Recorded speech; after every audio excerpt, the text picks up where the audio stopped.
욥기서 19장 1절부터 7절까지의 말씀과 21절부터 29절까지의 말씀 두 군데를 읽겠습니다.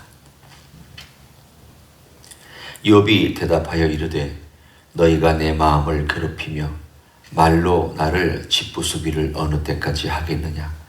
너희가 10번이나 나를 학대하고도 부끄러워 아니하는구나. 비록 내게 허물이 있다 할지라도 그 허물이 내게만 있느냐. 너희가 참으로 나를 향하여 자만하며 내게 수치스러운 행위가 있다고 증언하려면 하려니와 하나님이 나를 억울하게 하시고 자기 그물로 나를 애워사신 줄을 알아야 할지니라. 내가 폭행을 당한다고 부르짖으나 응답이 없고 도움을 간구하였으나 정의가 없구나. 21절입니다. 나의 친구야, 너희는 나를 불쌍히 여겨다오. 나를 불쌍히 여겨다오. 하나님의 손이 나를 치셨구나. 너희가 어찌하여 하나님처럼 나를 박해하느냐. 내 살로도 부족하냐. 나의 말이 곧 기록되었으면 책에 쓰여졌으면 철필과 납으로 영원히 돌에 새겨졌으면 좋겠노라. 내가 알기에는 나의 대속자가 살아계시니 마침내 그가 땅 위에 서실 것이라. 내 가죽이 벗김을 당한 뒤에도 내가 육체 밖에서 하나님을 보리라. 내가 그를 보리니 내 눈으로 그를 보기를 낯선 사람처럼 하지 않을 것이라. 내 마음이 초조하구나. 너희가 만일 이르기를 우리가 그를 어떻게 칠까 하며 또 이르기를 이래 뿌리가 그에게 있다 할진대 너희는 칼을 두려워할지니라. 분노는 칼의 형벌을 부르나니 너희가 심판장이 있는 줄을 알게 되리라. 아멘. 18장에 나와 있는 빌닷의 고발에 대하여 욥이 자기의 사정이 이렇다라고 하소연하는 메시지가 오늘 본문에 등장합니다. 빌닷은 얘기했습니다. 네가 악하다. 우리는 선하다. 그리고 이 선과 악이라고 하는 이분법에 의해서 욥을 고발했습니다. 욥은 계속 답답합니다. 그 말의 틀과 논리의 틀을 벗어나지 못하고 앵무새처럼 반복하고 있는 새 친구의 말을 들을 때마다 사실은 안에서부터 화가 납니다. 여러 가지로 화가 나죠. 첫째는 자기의 사정을 좀 알아주는 사람 필요한데 아프면 아픈 대로 아프구나. 상처받았으면 상처받는 대로 상처받았구나. 같이 울어줄 사람이 필요한데 울어주기는커녕 그 상처난 데다가 손가락을 집어넣어서 후벼파고 있는 이 친구들이 너무 야속합니다. 두 번째는 그들의 말의 내용입니다. 말의 내용은 아까도 표현한 것처럼 똑같은 논리만 다른 표현만 썼다 뿐이지. 이 친구는 자연의 이런 것을 통해서 얘기하고 또 이런 예화를 통해서 얘기하고 저 친구는 또 다른 예화를 통해서 얘기하고 있지만 똑같은 얘기만 하고 있습니다. 너는 악이기 때문에 벌 받고 우리는 선이기 때문에 지금 벌 받지 않고 있고 똑같은 얘기를만 하기 때문에 그 똑같은 얘기 가운데 정말로 신앙인이라고 하기에는 너무 답답한 신앙인이 늘 같은 말만 반복하고 누구 앞에 와가지고 똑같은 얘기만 가지고 정주하고 있다면 만약에 여러분이 그것을 당하고 있는 사람이라면 얼마나 답답하겠습니까? 다른 상처도 상처지만 그 내용 때문에도 상처를 받습니다.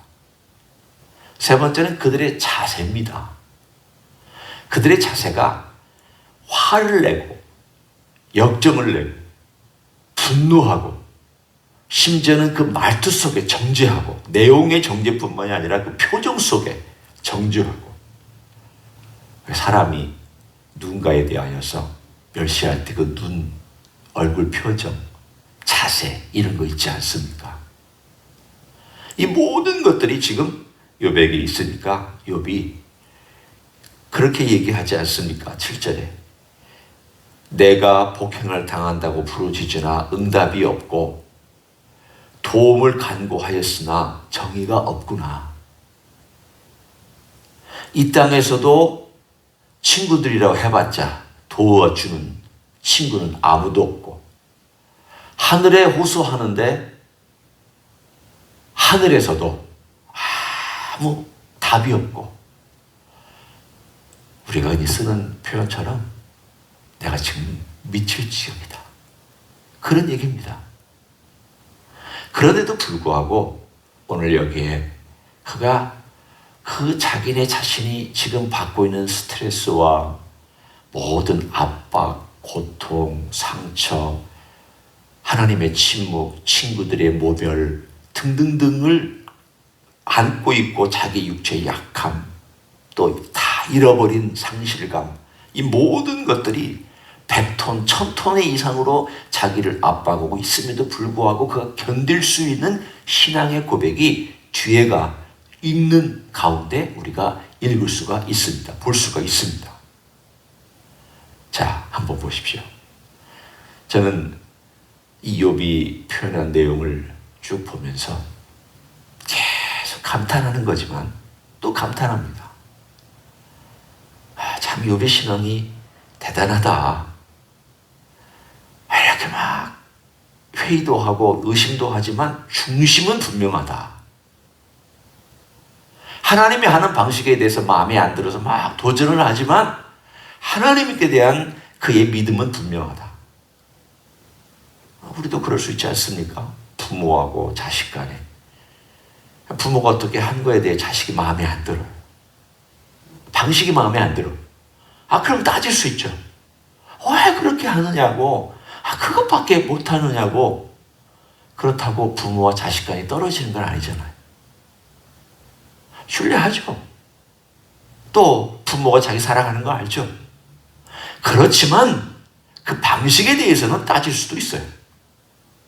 그 방식을 못마땅하게 생각할 수 있어요. 그게 부모와 자식 간이죠. 오늘 이 관계를 그런 각도에서 보면 욥이 그렇겠구나. 욥은 하나님에 대한 그 깊은 신뢰를 꼭 붙잡고 있긴 하지만 자기를 지금 대하고 있는 이 방식이 너무 마음에 안 들고 뭐라고 말도 안 해주시니까 마음속에 있는 자기 자신의 그 때로는 분노, 때로는 답답함, 때로는 짜증, 때로는 억울함, 이것들을 표현해내는구나. 그렇지만 또 돌아와서 고백하는구나. 그 신앙인입니다.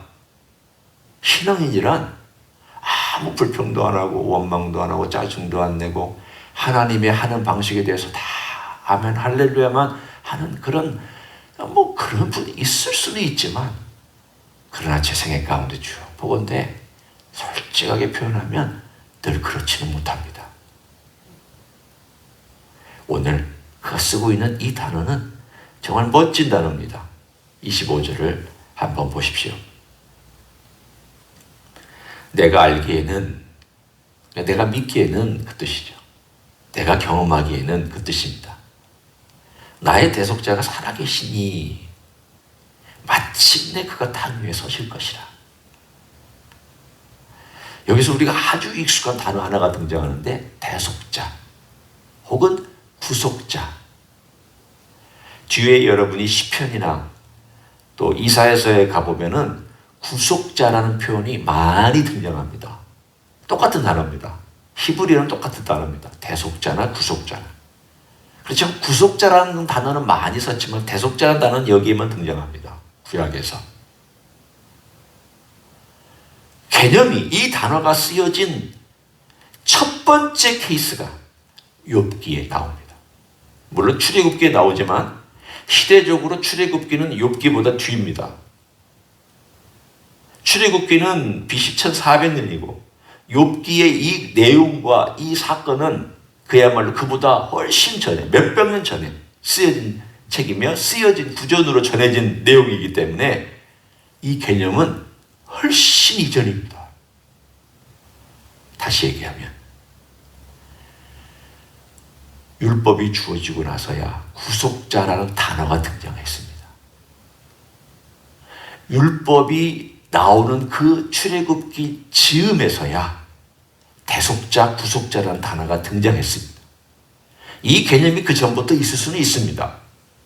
이 개념으로 이스라엘 백성들이 하나님을 이해하고 혹은 제사를 드릴 수 있었습니다. 그러나 적어도 우리가 증명할 수 있는 이 단어가 어디에 나옵니까? 라고 성경에 찾아보면 출애굽기에 나옵니다. 그 전에 안 나옵니다. 창세기에 안 나옵니다. 출애굽기에 나옵니다. 그런데 이 사건이 있는, 욥기에 있는 이 사건은 그것보다 훨씬 이전에 이미 욥은 하나님을 구속자라고 개념을 정하고 그 구속자라는 분을 그가 직접 경험하고 있습니다. 구속자는 다시 한번 간단하게 설명하면 친족으로서 나의 억울함을 해결해 주는 사람입니다. 내가 밭을 가난 때문에 팔아서 50년 동안 남의 것이 되는 그 기간 동안에 그것을 보고 불쌍해서 그 대가를 다 지불해주고 다시 5년 만에 예를 들면 돌려준다. 45년만큼 남은 값을 그 사람에게 지불하고 그 원래 주인인 나는 그것을 살 능력이 없는 사람에게 다시 돌려주는 사람이 구속자요 대속자입니다. 이 사람은 쌩도 날립니다. 자기 기꺼이 희생했습니다.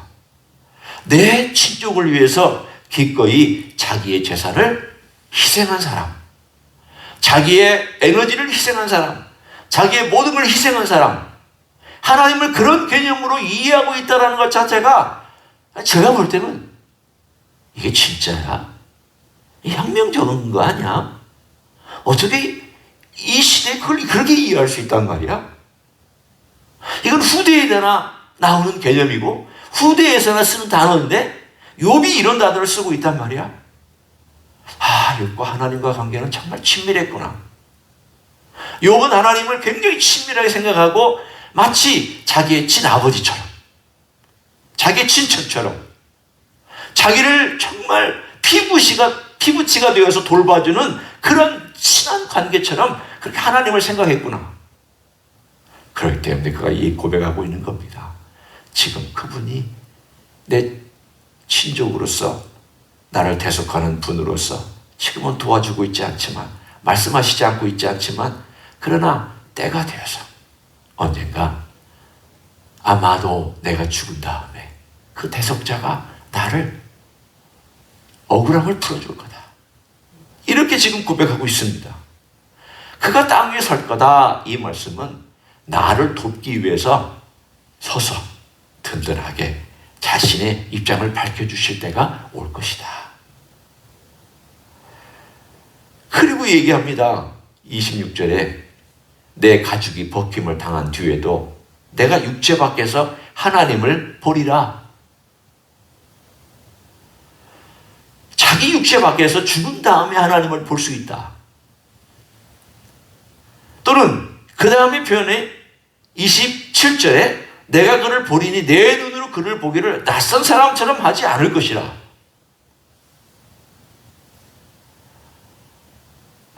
참 제가 이 욥을 생각하면 하나님께서 욥을 시험한 그것도 이제 이해할 수 있을 것 같아요. 우리에게 이런 보물 같은 고백을 주려고 그러셨나 보다. 그 먼 옛날에도 하나님과의 관계에서 그렇게 친밀하게 하나님을 알고 하나님을 고백할 줄 아는 인간이 있었다는 것이 얼마나 멋진 일이냐. 율법 이전에 이런 사람이 있었다는 것이 얼마나 귀하냐. 우리는 아브라함의 믿음의 조상이라고 알고 있지만 아브라함과 동시대쯤에 살았을 법한 욥이라고 하는 사람이 고백한 이 신앙 속에서도 우리는 대단한 신앙 고백을 듣고 있습니다. 나의 구속자. 내 죽은 다음에 내가 만날 분. 내가 지금은 사정을 모르지만 내가 죽은 다음에 그 내 영혼이 내가 이래서 너를 이렇게 시험하여 노라. 그리고 내가 너에게 이런 시련을 준 것은 이래서 이래노라. 그때 가서라도 나는 설명을 들을 것이다. 라고 그는 확신을 갖고 있었습니다. 오늘 우리 이 모든 것에 해답을 갖고 있잖아요. 욥이 대속자라는 개념을 가지고 막 고민하던 그 고민에 대하여 하나님께서 너에게 대속자를 준다. 그래서 우리 예수님이 이 땅에 오셔서 이 크리스마스의 계절에 우리를 구속하시기 위해서 오셨잖아요. 이 개념 100% 완성해 주신 예수님. 내가 죽은 다음에 하나님을 보리라. 또는 어쩌면 이 고백 가운데는 부활에 관한 희미한 고백이 있는지 몰라요. 내 눈으로 보리라. 어쩌면 욥은 그가 부활의 어떤 신앙을 갖고 있는지도 모르겠어요. 정확하지는 않아요. 그러나 내 눈으로 볼 것이다. 이 말은 어쩌면 그런 표현이 될 수도 있을지 모릅니다. 욥이 그냥 죽어서 영혼이 가는 것을 고백했는지, 아니면 자기가 부활해서 그 직접 이 인간의 눈과 같은 눈으로 볼 수 있는 건지, 어떤 표현으로 그가 말하는지는 명확하지는 않아도 오늘 본문에 그가 가지고 있는 신앙은 그 시대의 사람이나 그 후대에 가지고 있는 사람을 뛰어넘는 그런 고백을 하고 있습니다. 그 고백을 지금 우리가 정확하게 하고 있습니다. 나의 구속자 예수 그리스도. 십자가에서 자신의 피의 대가를 지불하셔서 우리를 사신 분, 그리고 우리를 저 노예의 상태에서부터 자유의 상태로 데려오신 분, 구속자 예수 그리스도. 그리고 심지어는 내 육체까지도 주님께서는 사셔서 언젠가 부활의 몸을 주실 분, 우리 구속자니까, 우리 구속자니까 육체도 사셨습니다. 내 영혼은 이미 사셨고 내 육체는 언젠가 사실 겁니다. 어디서부터? 우리 주님 그 놀라운 생명의 역사와 능력으로 완전히 변화시킨 그때 우리 주님은 우리의 모든 존재의 구속자가 되실 것을 믿습니다. 그게 구속자의 의미입니다. 오늘 이 놀라운 구속자의 개념을 오늘 하루 깊이 생각하시면서 내 몸의 육체는 구속받을 날이 오겠구나. 내 영혼은 구속받았지만 언젠가 육체가 구속받을 그날 얼마나 좋을까? 그때는 얼마나 귀할까? 얼마나 찬란할까? 이런 기대를 가지고 오늘 하루도 멋지게 승리하신 하루가 되시기를 예수님의 이름으로 간절히 축원합니다. 기도하겠습니다.